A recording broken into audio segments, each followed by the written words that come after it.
Ahmad Lutfi Taj Yassin mendaftar ke KPU Jawa Tengah didampingi Wakil Presiden terpilih Gibran Rakabuming Raka. Pasangan ini didukung 9 partai politik di Pilgub Jawa Tengah. Usai melakukan arak-arakan, paslon Ahmad Lutfi Taj Yassin mendatangi gedung KPU Jawa Tengah. Dalam sambutannya, bakal calon Gubernur Jawa Tengah Ahmad Lutfi yang didukung 9 partai politik menyatakan akan mengikuti semua aturan yang ada dalam tahapan pemilihan dan tidak akan melakukan pelanggaran pidana pemilu. Depan tahapan pemilu sudah mulai kita jalankan. Kami siap melaksanakan dan menjalankan untuk tidak melakukan pelanggaran maupun pidana pemilu. Dan kami akan menuruti apa yang telah menjadi ketentuan tentang KPU sehingga tahapan pemilu yang akan datang akan lebih baik dan lebih becek. Andika Perkasa Hendrar Prihadi resmi mendaftarkan diri ke Komisi Pemilihan Umum Jawa Tengah Selasa kemarin sebagai Cagup dan Cawagup Jawa Tengah. Andika Hendi yang diusung PDI Perjuangan menjadi pendaftar pertama di Pilkada Jateng. KPU Jateng menerima pendaftaran Andika Hendi setelah memastikan kelengkapan dokumen persyaratan dan kelengkapan persyaratan paslon. Andika Hendi akan bersaing dengan Ahmad Lutfi Taj Yassin yang diusung Koalisi Indonesia Maju. Selanjutnya kami siap untuk melaksanakan tahapan berikutnya dari pilkada sesuai dengan keputusan berikutnya dari KPUD provinsi. Yang jelas masyarakat Jawa Tengah yang nanti menurut saya akan diuntungkan dengan adanya beberapa calon ini sehingga mereka bisa menentukan pilihannya sesuai dengan hati. Bergeser arena ke Jawa Timur, Khofifah Indar Parawansa dan Emil Elestianto Dardak mendaftar ke KPU Jawa Timur. Paslon petahana ini didukung 15 partai politik. Pendaftaran paslon Khofifah Emil Dardak diterima Ketua KPU Jawa Timur. Dalam penyampaian visi misi, Khofifah menggaungkan 9 program misi yang akan dijalankan, diantaranya Jatim Sehat, Jatim Cerdas, Jatim Berkah Amanah, Jatim Harmoni, dan Jatim Lestari. Nyawa Bakti Satya 2 ini bagian dari doa, mudah-mudahan Allah ijabah kami masuk pada periode kedua kepemimpinan di Provinsi Jawa Timur. Dan ada 9 program yang kita ingin baktikan untuk memuliakan masyarakat Jawa Timur. Ada perbedaan di dalam fokus. Kalau dulu di Tistas itu cerdas, berkualitas dan sehat berkualitas. Sekarang untuk fokus pada peningkatan kualitas SDM, maka Jatim Cerdas dan Jatim Sehat kita pisahkan. Partai Kebangkitan Bangsa mantap mengusung kader sendiri Luluk Nur Hamidah dan Lukmanul Hakim untuk menantang petahana Khofifah Emil Dardak di Pilgub Jawa Timur. Pada Rabu siang, Luluk dan Lukmanul menjalani tes kesehatan jasmani dan rohani di Rumah Sakit Umum Fatmawati Jakarta untuk memenuhi syarat pendaftaran ke KPU Jawa Timur. PKB membuat poros baru untuk menjadi alternatif pilihan bagi warga Jawa Timur. Kami bersama-sama berdua berencana untuk maju Pilkada Jawa Timur. Nah, rencananya besok akan daftar, tetapi tentu kami mohon doa dari seluruh warga masyarakat Jawa Timur.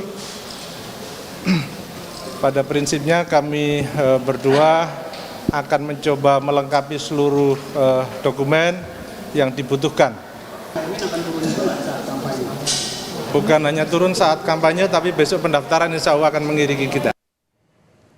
PDI Perjuangan akan mengusung kader sendiri Menteri Sosial Tri Risma hari ini di Pilgub Jawa Timur. Hal itu diungkap Ketua Dewan Pimpinan Daerah PDI Perjuangan Jawa Timur Said Abdullah di Kompleks Parlemen Senayan Jakarta. Said bilang Jawa Timur Risma confirm dan wakil masih dalam proses.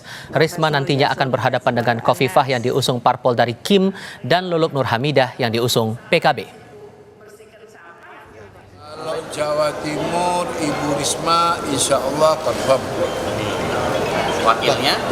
Wakilnya masih dalam proses pembicaraan untuk sampai pada tahap menjadi Cawagup mendampingi Mbak Risma.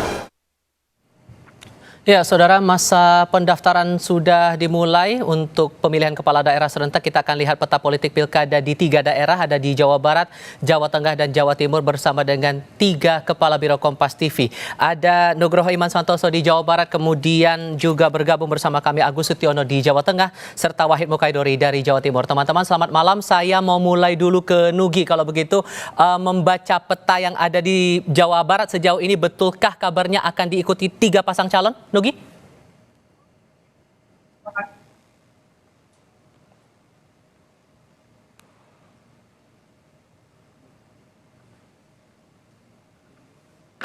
Nugi? Kita coba perbaiki dulu komunikasi kami dengan Nugroho Iman Santoso, Kepala Biro Kompas TV Biro Jawa Barat, untuk kita dengarkan lebih lanjut lagi soal detail yang ada di sana. Oke, saya coba pastikan kembali. Nugi, saya cek dulu. Suara saya terdengar jelas ya, Nugi? Ya, terdengar jelas, Tifal. Oke, Ya, bagaimana, Tifal? melanjutkan pertanyaan saya tadi, betulkah kemudian di Jawa Barat nanti untuk pilkada atau pemilihan gubernur akan diikuti 3 pasang calon? Oke, di Jawa Barat sendiri mungkin karena dekat dengan DKI Jakarta, cuacanya bisa berubah dengan cepat. Siang hari panas, sore hari tiba-tiba bisa berangin, dan suhunya pun bisa berubah dari panas ke dingin. Seperti hari ini. Hari ini di Jawa Barat, sejak kemarin di KPU Provinsi Jawa Barat yang mendaftar baru 1 pasang calon, yaitu kita tahu yang diusung oleh Kim Plus, Deddy Mulyadi, dan Erwan Setiawan yang merupakan mantan wakil Bupati Sumedang yang juga kader Golkar. Hari ini tidak ada pendaftaran. Rencananya besok pasangan yang diusung oleh Partai PKS dan Nasdem, yaitu Ahmad Saiku dan Ilham Habibie, rencananya akan mendaftar ke KPU sekitar pukul 10 pagi.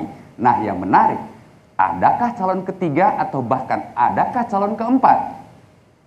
Karena tadi sore salah seorang petinggi dari PKB menyatakan bahwa kemungkinan besar PKB bisa mengusung sendiri calonnya yang bernama Sandiaga Uno.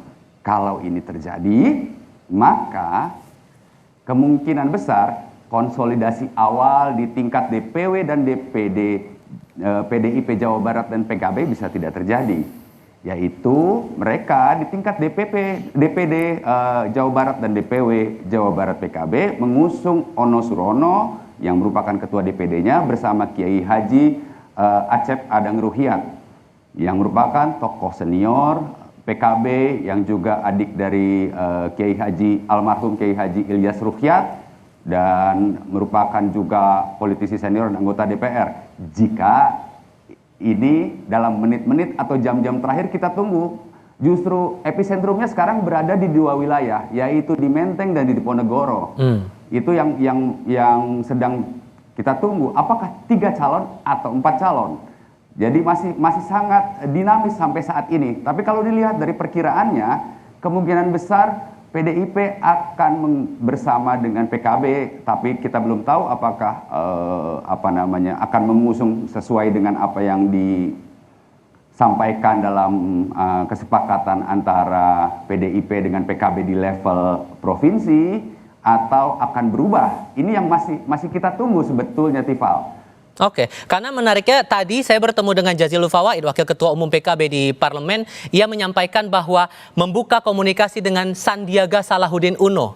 PKB masih membuka ruang agar Sandi ini dicalonkan untuk maju di Pilgub Jawa Barat. Sejauh mana Anda menangkap potensi ini?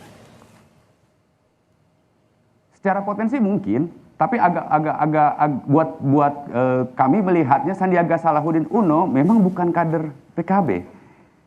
Gitu. Tetapi kalau PKB mau mengusung ya bisa. Tapi biasanya dari kebiasaan PKB biasanya lebih suka mengusung kader sendiri gitu. Seperti di pilkada-pilkada beberapa kabupaten kota di Jawa Barat gitu. Seperti di Kabupaten Bandung, PKB kembali mengusung Bupati Petahana, Dadang Supriyatna, kemudian di beberapa daerah lain juga. Saya rasa malam ini akan terjadi percakapan atau diskusi atau dialektika yang cukup alot antara PKB dan PDI. Walaupun kelihatannya saya juga sempat menghubungi beberapa petinggi PDIP, ya mereka juga belum berani, doakan saja Kang. Jawabannya kurang lebih begitu. Jadi mudah-mudahan kalau memang terjadi hanya akan ada 3 calon, atau kalau malam ini tidak terjadi kesepakatan atau kesamaan visi dan frekuensi antara PDIP dengan PKB, ya bisa jadi kemungkinan besok di KPU Jawa Barat akan penuh oleh 2 atau 3 pasang calon yang mendaftar, begitu Tifal. Tapi kemungkinan bisa jadi, sampai saat ini bisa jadi PDIP dengan PKB itu berkomunikasi sangat intens dan ujungnya bisa deal. Tapi saya belum tahu apakah siapa yang akan menjadi calon gubernur atau siapa yang akan menjadi calon wakil gubernur. Walaupun sempat beredar kabar juga PDIP akan mengusung cagup dan cawagupnya dari kader internal. Itu pun sempat menguat, termasuk nama anggota DPR RI ya Rieke Diah Pitaloka yang memang sudah mengakar di wilayah Pantura. Itu sangat mungkin juga untuk muncul. Tapi ya itu masih begitu banyak, namanya juga rumor politik yang memang enak dibahas sambil kita ngopi, Tifa. Oke, kita coba bergeser ke wilayah Jawa Tengah sekarang. Agus Sutiono sudah bergabung bersama kami. Agus, begini, 2 jenderal perang bintang lah orang mengistilahkan begitu bakal terjadi di kandang banteng.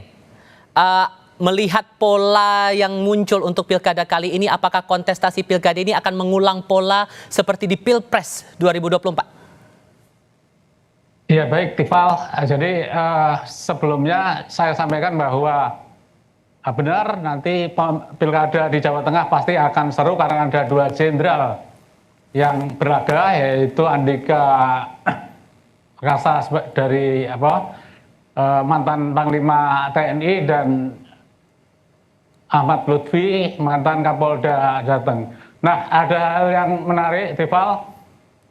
Jadi dalam pendaftaran yang sudah dilakukan di KPU Jateng, pasangan Andika dan Hendy memilih untuk mendaftarkan diri pada hari pertama.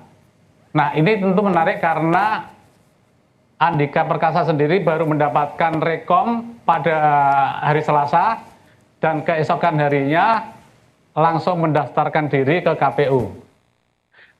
Setidaknya ini ada pesan yang ingin disampaikan oleh PDI Perjuangan bahwa meskipun dia PDIP mengusung sendiri Andika dan Hendy, namun dengan didaftarkannya di hari pertama menunjukkan bahwa PDIP sudah siap untuk bertanding atau berlaga di Pilkada Jawa Tengah 2024. Nah, ini menunjukkan bahwa PDI Perjuangan sangat percaya diri karena Jawa Tengah sendiri merupakan kandang banteng. Nah, sementara untuk Ahmad Lutfi memilih untuk mendaftarkan diri di hari kedua, ini juga merupakan pilihan koalisi Indonesia Maju, dan pesannya mereka secara kompak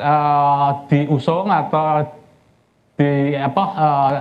dengan arah-arahan, dan ada yang istimewa karena ada wakil presiden terpilih Gibran yang juga turut mendampingi pasangan ini. Oke. Dan polanya tampaknya sudah cukup jelas untuk 2 pasangan calon yang bakal bertarung di Pilkada Jawa Tengah. Saya coba bergeser ke Wahid Mukhaidori di Jawa Timur kalau begitu. Wahid, begini, yang sudah mendaftar secara resmi Khofifah Indar Parawansa dan kemungkinan Luluk Nur Hamidah dan berpotensi juga Risma akan mendaftar di Pilgub Jawa Timur. Potensi 3 Serikandi akan bertarung untuk memperebutkan kursi Jatim 1. Sejauh mana Anda menangkap panasnya pertarungan pilkada di sana? Baik, Tifal. Memang pilkada tahun ini Jawa Timur paling menarik karena 3 Serikandi akan berlaga di pilkada pilihan gubernur dan wakil gubernur tahun 2024. Yang memang sudah pasti mendaftarkan di KPU baru 1 calon, yaitu Khofifah Indar Parawansa dan Emil Elestianto Dardak. Kemudian besok karena hari terakhir dipastikan adalah PKB, Luluk Nur Hamidah dan Lukmanul Hakim, dan satu lagi dari PDIP Tri Risma hari ini. Memang siapa yang akan digandeng oleh PDIP untuk berpasangan dengan Tri Risma hari ini sampai malam ini belum ada konfirmasi yang resmi. Namun suara pada hari ini yang beredar kuat tidak menutup kemungkinan adalah mantan Wali Kota Malang Sutiaji. Namun tetap kita akan menunggu konfirmasi dan rilis penjelasan resmi dari PDIP sejauh mana kepastian kabar hari ini yang akan mendampingi Risma. Yang pasti besok adalah hari terakhir pendaftaran, sangat menarik sekali karena tinggal 2 partai yang belum mendaftarkan diri, yaitu PKB dan PDI Perjuangan. Oke, kalau kemudian betul jadi 3 perempuan ini yang akan maju di Pilkada Jawa Tengah, sejauh mana peta kekuatan politik di wilayah di Jawa Timur? Bagaimana kemudian petanya di sana sejauh ini? Tentu peluangnya sama ya, karena politik itu sangat dinamis dan ini masih cukup waktu untuk menggalang dukungan kepada kalangan bawah masyarakat pemilih. Namun memang harus kita akui bahwa Khofifah dan Elistiator Dardak Emil ini selain didukung oleh partai mayoritas 15 partai, mereka adalah petahana yang tentu kalangan akar rumput sudah digarap sedemikian rupa 5 tahun ketika dia menjabat. Namun tidak berarti kemudian Risma tidak ada peluang, karena siapa yang tidak mengenal Risma, siapa yang tidak mengenal Khofifah. Keduanya adalah tokoh Jawa Timur. Khofifah adalah ketua Muslimat dan mantan Menteri Sosial. Bu Risma sekarang ini adalah Menteri Sosial dan mantan Wali Kota Surabaya. Saya kira publik Jawa Timur semua sudah mengenal Bu Risma. Namun apakah penggarapan di akar rumput ini sudah sedemikian masif seperti yang dilakukan oleh petahana? Tentu ini menjadi PR. Ini mesin politik yang harus berjalan. Sama dengan PKB. Saya kira calon PKB ini menjadi sesuatu yang baru karena PKB sebagai pemenang pemilu di Jawa Timur memberanikan diri untuk memberikan opsi calon pemimpin yang fresh, calon pemimpin yang baru. Mereka memang berasal dari Jawa Timur, yang Lulu Nur Hamidah kelahiran Jombang, Lukmanul Hakim kelahiran Lamongan. Namun mereka kemudian berkarir di Jakarta, sehingga publik Surabaya termasuk Jawa Timur dan seluruhnya di wilayah Jawa Timur tentu masih butuh waktu untuk mengenal siapa tokoh PKB ini. Ini menjadi tantangan sekaligus menjadi PR bagi PKB agar mesin politiknya bisa jalan. Karena kalau hanya mengandalkan ketokohan Lulu Nur Hamidah dan Lukmanul Hakim, saya kira juga butuh waktu yang panjang untuk bagaimana menggait suara pemilih di tingkat bawah. Oleh karena itu menurut saya semua punya peluang. Politik itu dinamis, semua punya challenge, semua punya kesempatan yang sama. Namun untuk Bu Risma dan PKB saya kira butuh mesin politik yang lebih kuat lagi, lebih kencang lagi. Beda dengan Khofifah, karena Bu Khofifah itu sudah 5 tahun berjalan sebagai petahana. Saya kira mesin politik yang mendukung Bu Khofifah itu agak lebih ringan dibanding dengan pendukung untuk Bu Risma dan Lulu Nur Hamidah dari PKB. Oke, fakta tidak bisa ditutup lagi bahwa banyak sekali kejutan yang muncul di detik-detik terakhir jelang pendaftaran terakhir besok di hari Kamis tanggal 29 Agustus 2024 untuk pilkada di 3 daerah ini. Wahid Mukhairori dari Jawa Timur, terima kasih. Sebelumnya Agus Sutiono dari Jawa Tengah dan Nugroho Iman Santoso dari Biro Jawa Barat. Teman-teman, terima kasih.